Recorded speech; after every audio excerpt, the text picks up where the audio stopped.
Angry and discontent, metal workers from across Europe met in Brussels. They fear for their jobs and their livelihoods because of the European green transition. They are demanding that the bloc's new industrial policy includes more safeguards for workers and families in the sector. One of the workers' demands is for the EU to create more effective training and retraining of workers, even at the expense of working time.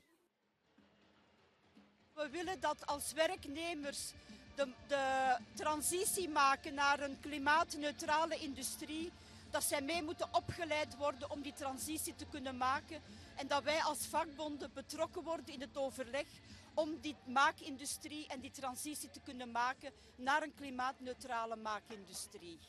Almost 1 million industrial jobs have been lost in the EU since 2019.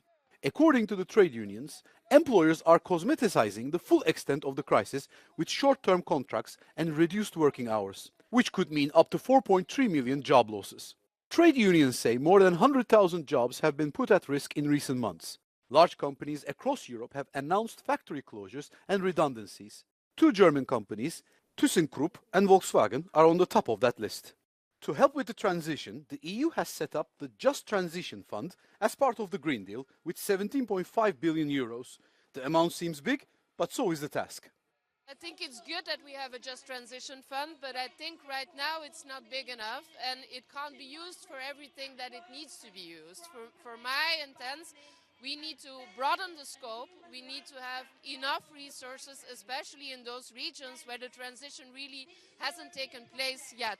So it's important to have a strong Just Transition Fund to support those sectors that need to transition and make sure that the workers get the benefit of it. Trade union representatives also had talks with the European Commissioner for Industrial Strategy. They want the executive to draw up a directive on fair transitions, forcing companies to anticipate and manage change in full cooperation with trade unions.